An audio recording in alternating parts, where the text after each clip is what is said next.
Welcome to the Bourbon Experience. My name is Austin. Today we're reviewing Wild Turkey Generations.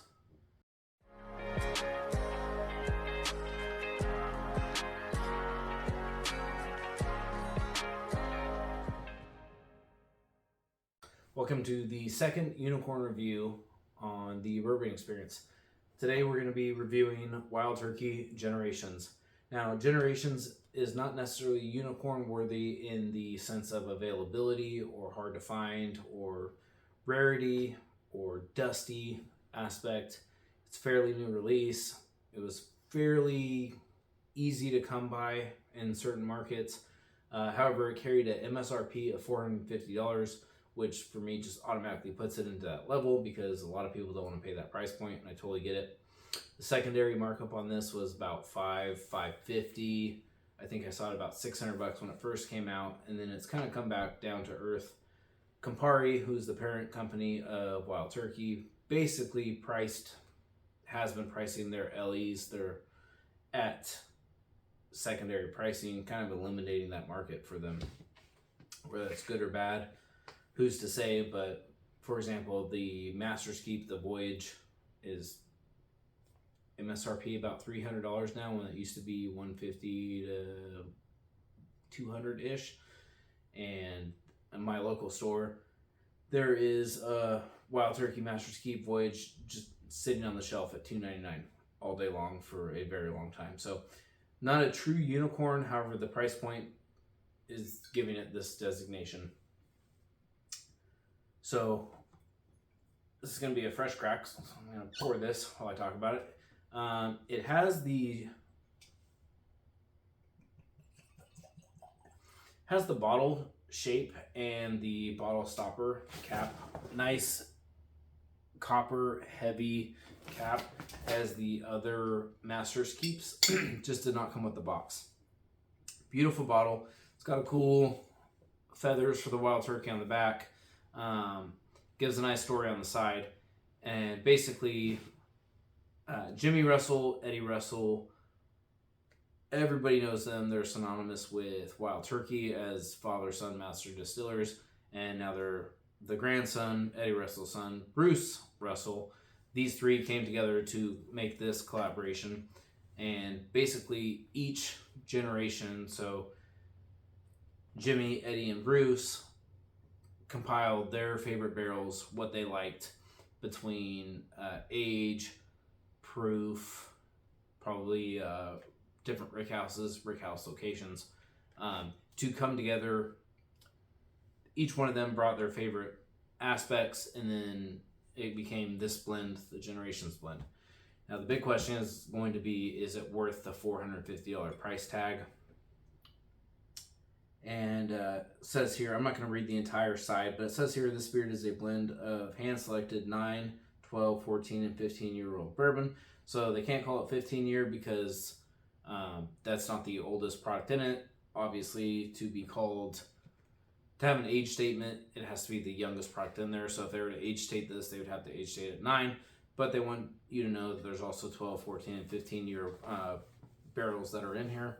So fairly transparent, and they want to get the most bang for their buck by throwing that 15-year in there, which makes sense. So is this blend that contains 9-year-old turkey worth a $450 price tag? Well, let's try it and find out. Let's see. Ooh.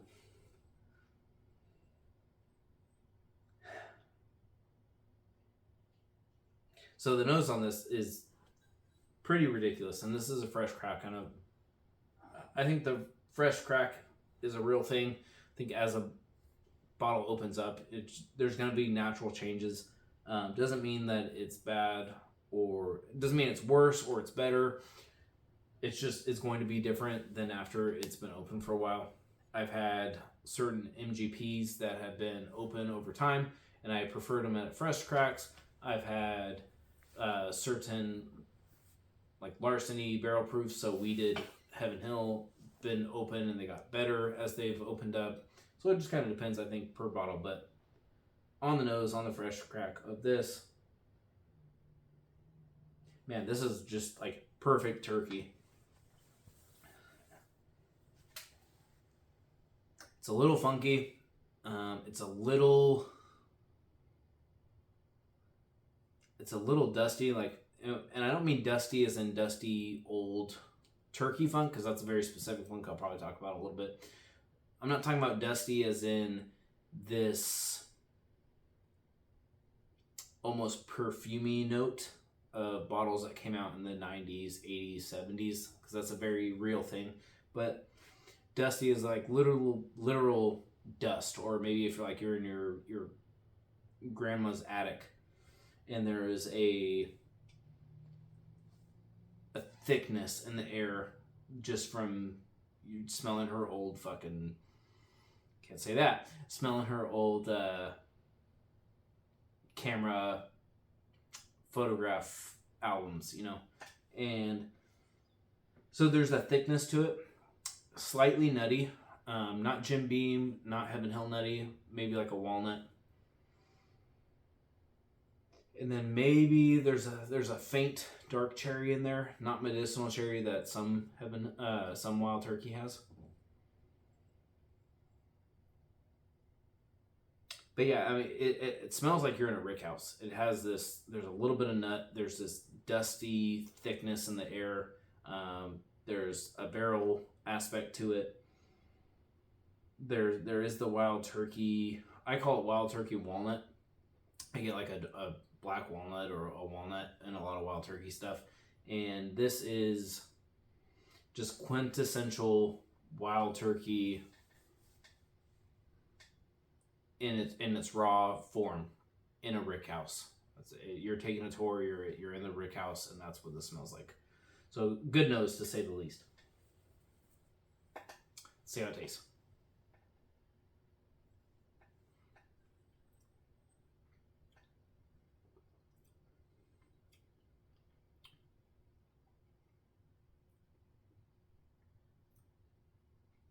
Wow.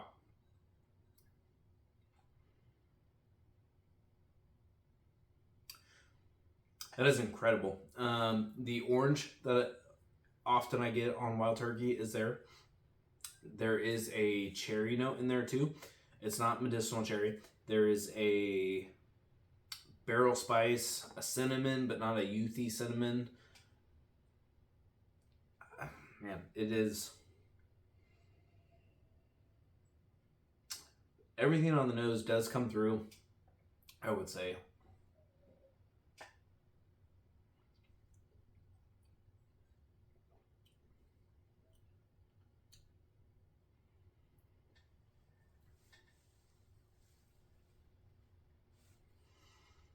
It's caramel, then nutty, then orange, then barrel spice, then just brick house goodness, for lack of better terms. If you're a huge Wild Turkey fan, this is probably right up your alley. If you're not a Wild Turkey fan, this is right up your alley. I tend to be not the biggest Wild Turkey fanboy. I really like the Wild Turkey 12-year. I like some really good Wild Turkey or Russell's Reserve picks. I do like the single rick houses. That's something I might explore a little bit later in a different video. But this is hands down the best current Wild Turkey product.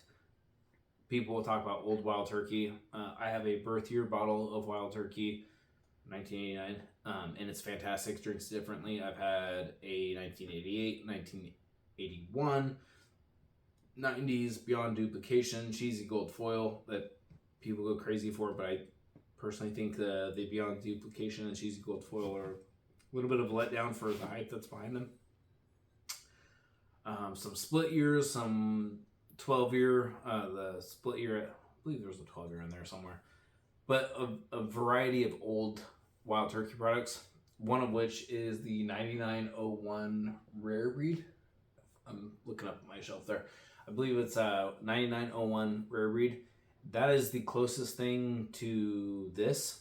I would say this in the modern era of Wild Turkey is the best thing they put out there.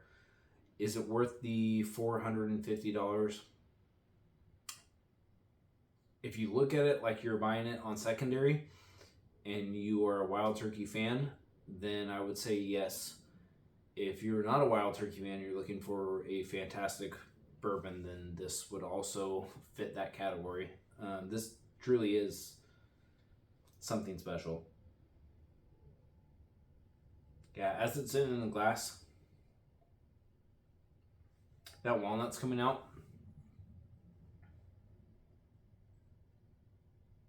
Yeah, just this walnut and this dusty, like nasal cavity filling thickness, which is really nice. I mean, it's you're in a rick house when you smell this.